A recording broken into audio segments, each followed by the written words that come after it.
Servus, grüß euch. Da ist wieder euer Bayern-Oma und heute lese ich mal wieder was auf Bayerisch. Oder wie ich sag, Borisch. Ich hoffe, es gefällt euch. Und wenn's was nicht versteht, dann schreibt's mir's in die Kommentare unten rein, dann übersetze ich's euch gern. So, dann hätten wir heute mal ein Däumelinchen. Es war mal eine Frau, die hat sich nix sehnlicher gewünscht als wäre ein Kind. Aber sie hat keins kriegen können. An einem Tag ist eine alte Frau vorbeigekommen und hat ihr einen Zaubersamen geschenkt. Und die Frau hat's voller Hoffnung ausgesät im Garten. Nach ein paar Tagen ist daraus eine ganz tolle Blume gewachsen. Und wie sie die Blüten geöffnet hat, war im Inneren ein winziges kleines Dirndl. Die Frau hat's Däumelinchen genannt. Die Frau hat das Däumelinchen über alles gern gehabt und hat sich darum gekümmert wie um eine eigene Tochter. Aber an einem Tag, als das Madel im Garten spazieren gegangen ist, hat's den Brotskröte getroffen, die es mit ihrem Sohn verheiraten wollte.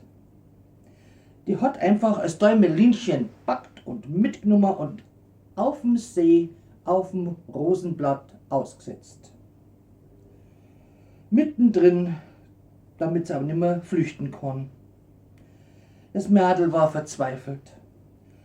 Und als es an das traurige Schicksal denkt hat, das aufs Wart hat, da hat es bitterlich geweint. Aber zum Glück haben ein paar Fische das gehört, die in der Nähe vorbeigeschwommen sind. Das Warner und Jammern von Däumelinchen. Da sind sie gekommen und haben es aus dem Gefängnis befreit, indem sie es mit dem Bladel ans Ufer gezogen haben. Aber kaum war das Däumelinchen wieder am Ufer, da ist ein Grashüpfer dahergekommen und der wollte es auch heiraten. Aber als er seine Freund gesagt hat, wer das ist, da haben sie ihn alle ausgelacht. Und dann war er recht verlegen und hat das Däumelinchen gehen lassen. Dann ist da eine ganz nette Maus dahergekommen, die hat auch Mitleid gehabt mit ihr und hat's eingeladen bei ihr im Baum mit zum Wohnen.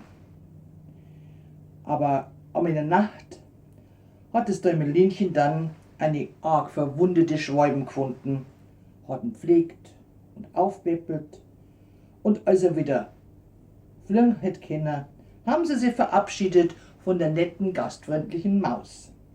Und dann hat der Vogel das Däumelinchen zurückgebracht zu ihrer Mama, die mit offenen Armen auf die Kleine schon gewartet hat. Servus, bis zum nächsten Mal. Und dann wird's mir einfach abonnieren. Dann findet's mich immer wieder. Ciao, ciao.